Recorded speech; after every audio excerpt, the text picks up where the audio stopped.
Petrol ಬಂಕ್ನಲ್ಲಿ ವಾಹನ ಸವಾರರ ಗಲಾಟೆ.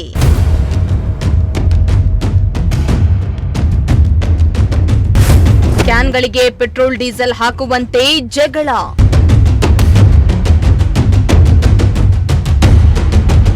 ಮಧ್ಯಪ್ರಾಚ್ಯ ರಾಷ್ಟ್ರಗಳಲ್ಲಿ ಸಂಘರ್ಷದಿಂದಾಗಿ ಭಾರತ ಸೇರಿದಂತೆ ನಾನಾ ದೇಶಗಳಲ್ಲಿ ತೈಲ ಬಿಕ್ಕಟ್ಟು ಸೃಷ್ಟಿಯಾಗಿತ್ತು. ತೈಲ ಬಿಕ್ಕಟ್ಟಿನಿಂದಾಗಿ ಪೆಟ್ರೋಲ್ ಡೀಸೆಲ್ ದರವೂ ಕೂಡ ಹೆಚ್ಚಳವಾಗಿತ್ತು.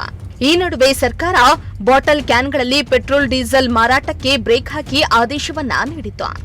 ಒಂದು ವೇಳೆ ನಿಯಮ ಉಲ್ಲಂಘಿಸಿದ್ರೆ ಕಾನೂನು ಕ್ರಮ ಕೈಗೊಳ್ಳುವುದಾಗಿ ಸರ್ಕಾರ ಎಚ್ಚರಿಕೆಯನ್ನ ನೀಡಿತು. ಸರ್ಕಾರದ ಆದೇಶದಂತೆ ಚಿಕ್ಕಬಳ್ಳಾಪುರದ ಜಿಲ್ಲಾಧಿಕಾರಿ ಬಂಕ್ಗಳಲ್ಲಿ ಬಾಟಲ್ ಕ್ಯಾನ್ಗಳಿಗೆ ತೈಲ ಹಾಕದಂತೆ ಆದೇಶವನ್ನ ನೀಡಿತು.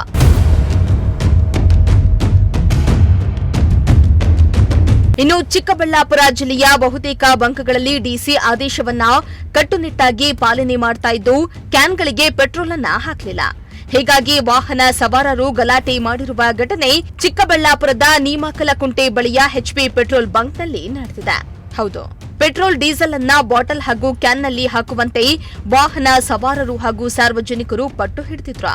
ಆದರೆ ಪೆಟ್ರೋಲ್ ಬಂಕ್ ಸಿಬ್ಬಂದಿ ಮಾತ್ರ ಕ್ಯಾನ್ಗಳಿಗೆ ಪೆಟ್ರೋಲ್ ಹಾಕಲು ನಿರಾಕರಿಸಿದ್ದು, ಇದರಿಂದ ರೊಚ್ಚಿಗೆದ್ದ ಸವಾರರು ಪೆಟ್ರೋಲ್ ಬಂಕ್ ಸಿಬ್ಬಂದಿ ಮೇಲೆ ಗಲಾಟೆಯನ್ನ ಮಾಡಿದ್ದಾರೆ. ಪೆಟ್ರೋಲ್ ಬಂಕ್ ಸಿಬ್ಬಂದಿ ಹಾಗೂ ವಾಹನ ಸವಾರರ ಮಧ್ಯೆ ಕೆಲಕಾಲ ಮಾತಿನ ಚಕಮಕಿ ಕೂಡ ನಡೆಯಿತು. ಇನ್ನು ಅದ್ಯಾವಾಗ ಗಲಾಟೆ ಹೆಚ್ಚಾಯಿತು, ಪೊಲೀಸರು ಮಧ್ಯ ಪ್ರವೇಶಿಸಿ ಗಲಾಟೆಯನ್ನ ನಿಯಂತ್ರಿಸಲು ಹರಸಾಹಸವನ್ನೇ ಪಟ್ಟಿದ್ದಾರೆ.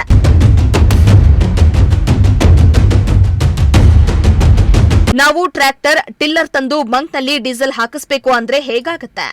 ಗಾಡಿಯಲ್ಲಿ ಪೆಟ್ರೋಲ್ ಖಾಲಿಯಾಗಿದೆ ಅಂತ ಕ್ಯಾನ್ ತಂದ್ರೆ ಪೆಟ್ರೋಲ್ ಹಾಕ್ತಾ ಇಲ್ಲ ಅಂತ ಸಾರ್ವಜನಿಕರು ಆಕ್ರೋಶವನ್ನ ಹೊರಹಾಕಿದ್ರು. ನಾವು ರೈತರಿಗೆ ತುಂಬಾ ಸಮಸ್ಯೆ ಆಗೋಗಿದೆ. ರೈತರಿಗೆ ಟ್ರ್ಯಾಕ್ಟರ್, ಜನರೇಟರ್, ಮತ್ತೊಂದು ಇನ್ನೊಂದು ಇರುತ್ತೆ.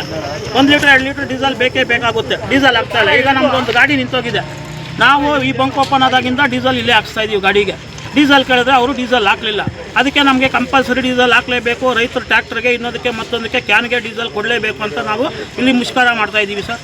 ಅವರು ಕೊಡೋದಿಲ್ಲ. ನಮಗೆ ಕೇಂದ್ರ ಸರ್ಕಾರದಿಂದ ಆರ್ಡರ್ ಆಗಿದೆ, ನಾವು ಕೊಡೋದಿಲ್ಲ ಅಂತ ಅವ್ರು ಹೇಳ್ತಾ ಇದ್ದಾರೆ. ಉದಾಹರಣೆ, ಇವಾಗೆಲ್ಲ ಒಂದು 2 ವೀಲರ್ ನಿಂತೋಗಿರುತ್ತೆ. ಅವ್ರು ಯಾರ್ದಲ್ಲೋ ಡ್ರಾಪ್ ತಗೊಂಡು ಬಂದು ಇಲ್ಲಿ ಬಾಟ್ಲಿಗೆ 1 ಲೀಟರ್ ಪೆಟ್ರೋಲ್ ಕೇಳ್ತಾರೆ. ಇಲ್ಲಿ ಕೊಡಲ್ಲ ಅಂದರೆ ಗಾಡಿ ಏನು ಮಾಡಬೇಕು, ಅವ್ರು ಏನು ಮಾಡಬೇಕು ಅಂತ ನಾವು ಕ್ವಶನ್ ಮಾಡ್ತಾ ಇದ್ದೀವಿ ಸರ್. ಈಗ ರೈತರು ಟ್ರ್ಯಾಕ್ಟರ್ಗೆ ಸಣ್ಣ ಟ್ರ್ಯಾಕ್ಟರ್ ಇಟ್ಕೊಂಡಿರ್ತಾರೆ, ಇನ್ನೊಂದು ಪಂಪಡಿ ಔಷಧಿ ಇಟ್ಕೊಂಡಿರ್ತಾರೆ. ಅವ್ರಿಗೂ ಕೊಡಲ್ಲ ಅಂದರೆ ಅವ್ರೇನು ರೈತರನ್ನ ಕೆಲಸ ಮಾಡಬೇಕಾ ಇಲ್ಲ ಹಾಳಾಗಿ ಹೋಗ್ಬಿಡ್ಬೇಕಾ ಸರ್? ಬೆಳಗ್ಗೆ ಕಂಪಲ್ಸರಿ ಔಷಧಿ ಹೊಡೆಯೋದಕ್ಕೆ ಪೆಟ್ರೋಲು ಡೀಸೆಲ್ ಬೇಕೇ ಬೇಕು. ರೈತರು ಏನಾಗಬೇಕು ಅಂತ ನಾವು ಕೇಳ್ತಾ ಇದೀವಿ ಸರ್. ಇವ್ರು ಕೊಡಲಿಲ್ಲ ಅಂದ್ರೆ ಇನ್ನು ಮುಂದೆ ಏನಾಗಬೇಕು ಸರ್? ರಾಜ್ಯ ಸರ್ಕಾರದಿಂದನೇ ಆದೇಶ ಆಗಿದೆಯಲ್ಲ ಸರ್. ಈಗ ರಾಜ್ಯ ಸರ್ಕಾರದವರು ಮಾಡಿದ್ರು ನಾವಿಲ್ಲಿ ಲೋಕಲ್ ಪ್ರತಿನಿಧಿಗಳು ಸರ್, ನಮಗೆ ಕಂಪಲ್ಸರಿ ಕೊಡಲೇಬೇಕು. ಅವರು ನಾವೇನು ಪಾಕಿಸ್ತಾನದಿಂದ ಬಂದಿಲ್ಲ, ಇಲ್ಲ ಬಾಂಗ್ಲಾದೇಶದಿಂದ ಬಂದಿಲ್ಲ, ಏನು ಪೆಟ್ರೋಲ್ ಕೇಳ್ತಾ ಇಲ್ಲ.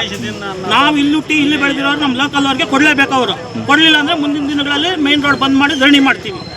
ನಿಮ್ಗೆ ಯಾವ ಥರ ಸಮಸ್ಯೆಗಳಾಗ್ತದೆ ಪೆಟ್ರೋಲ್ ಕೊಡೋದು? ಪೆಟ್ರೋಲ್ ಕೊಡಲಿಲ್ಲ ಅಂದರೆ ನಮಗೀಗ ಪಿಲ್ಲರು ನಿಂತೋಗುತ್ತೆ, ಟ್ರ್ಯಾಕ್ಟರ್ ನಿಂತೋಗಿತ್ತು, ಇನ್ನು ಮತ್ತೆ JCB ಎಲ್ಲಾದರೂ ವರ್ಕ್ ಮಾಡ್ತಾ ಇದ್ರೆ ಅದು ನಿಂತೋಗುತ್ತೆ.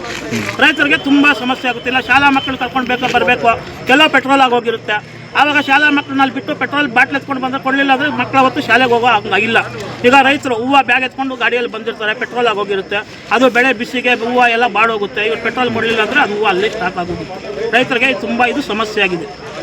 ಈ ಸಮಸ್ಯೆನ ಬಗೆಹರಿಸಬೇಕು ಅಂತ ನಾವು ಕೇಳ್ಕೊಂತೀವಿ. ಸಂಬಂಧಪಟ್ಟ ಅಧಿಕಾರಿಗಳು ಯಾರೇ ಆಗಿರ್ಬೋದು. ಫ್ಯಾಮಿಲಿ ಬರ್ತಾ ಇರುತ್ತೆ ಪ್ರಯಾಣ ಮಾಡಿಕೊಂಡು, ಅವ್ರಿಗೆ ಗೊತ್ತಿರುತ್ತೆ ಮುಂದೆ ಪೆಟ್ರೋಲ್ ಬಂಕ್ ಇರುತ್ತೆ ಅಂತ ಒಂದು ನಂಬಿಕೆ ಮೇಲೆ ಬರ್ತಾರೆ. ಆದರೆ ಪೆಟ್ರೋಲ್ ಅಲ್ಲಿ ಖಾಲಿ ಆಗೋಗುತ್ತೆ. ಇವಾಗ ಕಣಿವೆಯಲ್ಲೇ ಎಕ್ಸಾಂಪಲ್ ಖಾಲಿ ಆಯಿತು.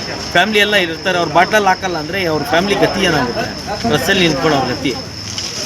ಅದು ಫಸ್ಟು ಏನಂದರೆ ಬ್ಲ್ಯಾಕ್ ಯಾರು ಮಾಡ್ಕೊತಾರೆ ಅವ್ರಿಗೆ ಹಾಕ್ಬೇಡಿ. ನೀವು ದೊಡ್ಡ ಕ್ಯಾನ್ ಎತ್ಕೊಂಡ್ಬರೋರ್ಗೆ ಹಾಕ್ಬೇಡಿ. 1 ಲೀಟ್ರ್ 2 ಲೀಟ್ರ್ 5 ಲೀಟ್ರ್ ಅವ್ರಿಗೆ ಹಾಕಿ. ನೀವು ಇವಾಗ ಯಾರೋ ಪಾಪ ಜನರೇಟ್ರಿಗೆ ಬೇಕಾಗಿರುತ್ತೆ 2 ಲೀಟ್ರ್ 3 ಲೀಟ್ರ್ ಅವ್ರಿಗೆ ಹಾಕಿ. ನೀವು ಎಲ್ಲ ಕಡೆ ಬಾಟಲ್ ನಿಲ್ಲಿಸ್ಬಿಟ್ರೆ ತೊಂದರೆ ಆಗಲ್ವಾ? ಜನಕ್ಕೆ ತೊಂದರೆ ಆಗುತ್ತೆ. ದಯವಿಟ್ಟು ಎಲ್ಲ ಬಂಕ್ಗಳಿಗೂ ಏನು DC ಅವರು ಆರ್ಡರ್ ಕೊಟ್ಟಿದ್ದಾರೆ ಸರ್ಕಾರದಿಂದ, ಅದನ್ನ ನಾವು ಪಾಲನೆ ಮಾಡ್ತಾ ಇದೀವಿ. ನಮ್ದೇನು ಎಕ್ಸ್ಟ್ರಾ ಏನು ಪಾಲನೆ ಮಾಡ್ತಾ ಇಲ್ಲ.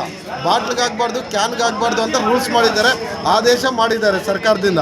ನಾವೇನಾದರೂ ಹಾಕೋಂಗಿದ್ರೆ DC ಅವರಿಂದ ಪರ್ಮಿಷನ್ ಬೇಕು. ನಾವು ರೈತರಿಗೆ ಯಾರಿಗೂ ತೊಂದರೆ ಕೊಡಬೇಕು ಅನ್ನೋದು ನಮ್ಮ ಉದ್ದೇಶ ಇಲ್ಲ. ಇವಾಗ ನಮಗೂ ಗೊತ್ತು, ಟಿಲ್ಲರ್ ಇರುತ್ತೆ, ಇಲ್ಲ ಬೆಳಗ್ಗೆ ದ್ರಾಕ್ಷಿ ಇರುತ್ತೆ, ಜನರೇಟರ್ಗೆ ಹಾಕಬೇಕು, ಅವೆಲ್ಲ ಹಾಕ್ಬೇಕಂದ್ರೆ ನಮಗೂ ಗೊತ್ತು. ನಾವು ಅರ್ಥಕೊಂಡು ಡೈಲಿ ಹಾಕ್ತಾ ಇದ್ವಿ. ನಿನ್ನೆಯಿಂದ ಫುಲ್ ಸ್ಟ್ರಿಕ್ಟ್ ಮಾಡಿದ್ದಕ್ಕೆ ಬೆಳಗ್ಗೆಯಿಂದ ಆಗ್ತಾ ಇಲ್ಲ. ನಾವು ಹಾಕಿದ್ರೆ ನಮಗೆ ಫೈನ್ ಹಾಕ್ತಾರೆ. ಡಿ ಸಿ ಅವ್ರ ಹತ್ರದಿಂದ ನಮ್ಗೊಂದು ಹಾಕ್ಲಿ ಅಂತ ಒಂದು ಪರ್ಮಿಷನ್ ಈಸ್ಕೊಡ್ರಿ, ನಾವು ಹಾಕ್ತೀವಿ ಎಲ್ರಿಗೂ. ಬೆಳಗ್ಗೆನೇ ಶುರು ಮಾಡಿ ಸರ್ ಈಗ ಕೆಲವ್ರಿಗೆ ಆಗ್ತಾ ಇದ್ದಾರೆ, ನಮಗೆ ಮಾತ್ರ ಆಗ್ತಾ ಇಲ್ಲ ಅನ್ನೋ ಆರೋಪಗಳು ಕೇಳಿ ಬಂದಿದ್ದಾವೆ. ನೋಡಿ, ಆ ಥರ ಒಬ್ಬೊಬ್ರಿಗೆ ಒಂದೊಂದು ರೂಲ್ಸ್ ಮಾಡ್ತಾನೆ ಇಲ್ಲ. ಬೇಕಾದ್ರೆ ನೀವೇ ನಿಂತ್ಕೊಳ್ಳಿ, ಯಾರಿಗಾದ್ರೂ ಆ ಥರ ಆಗ್ತೀವಿ ನಾವು. ಇದು ಎಷ್ಟು ದಿನದಿಂದ ಜಾರಿ ಆಗಿದೆ ಸರ್ ಈ ಬಂಕಲ್ಲಿ? ಇದು ನಿನ್ನೆವರೆಗೂ ಹಾಕಿದೆ. ಅಲ್ಲೇ ಇದ್ದಾರಲ್ಲ, ಅವರೇ ಕ್ಯಾನ್ಗಳಿಗೆ ಹಾಕ್ಸ್ಕೊಂಡು ಹೋಗ್ತಾ ಇದ್ರಲ್ಲ ಮುಂಡಡ್ಡಿ ಅವರು, ಕೇಳಿ ಅಲ್ಲೇ. ನಾವು ನಿನ್ನೆಯಿಂದ ಆಗ್ತಾ ಇದ್ವೋ ಇಲ್ಲ, ಇವತ್ತಿಂದ ಆಗ್ತಾ ಇಲ್ಲ ಅಷ್ಟೇ. ರೂಲ್ಸ್ ಅಲ್ಲ, ತಾರತಮ್ಯ ನಡೀತಾ ಇದೆ, ಕೆಲವ್ರಿಗೆ ಮಾತ್ರ ಹಾಕ್ಕೊಡ್ತಾರೆ. ಸರ್ಕಾರದ ಆದೇಶ ಹೌದು, ಆದ್ಮೇಲೆ ಅದು ಗೊತ್ತಿದೆ. ನಾವು ಪಾಲನೆ ಮಾಡಲೇಬೇಕು. ಅಲ್ಲ, ಕೆಲವೊಂದು ತಾರತಮ್ಯ ನಡೀತಾ ಇದೆ, ಬೇಕಾದವ್ರಿಗೆ ಮಾತ್ರ ಆಗ್ತಾ ಇದ್ದಾರೆ. ಆ ಥರ ಯಾರಿಗೂ ಮಾಡೋದಕ್ಕೂ ಹೋಗ್ತಾ ಇಲ್ಲ, ರಾಂಗ್ ಇನ್ಫಾರ್ಮೇಷನ್. ಒಟ್ನಲ್ಲಿ ಡಿಸಿ ಆದೇಶವನ್ನ ಕಟ್ಟುನಿಟ್ಟಾಗಿ ಕೆಲ ಪೆಟ್ರೋಲ್ ಬಂಕ್ಗಳು ಪಾಲನೆ ಮಾಡ್ತಾ ಇದ್ದು, ಕೆಲ ವಾಹನ ಸವಾರರು ಹೈರಾಣಾಗಿದ್ದಾರೆ. ಮೋಹನ್ ಕುಮಾರ್, ಪ್ರಜಾಶಕ್ತಿ ಟಿವಿ, ಚಿಕ್ಕಬಳ್ಳಾಪುರ.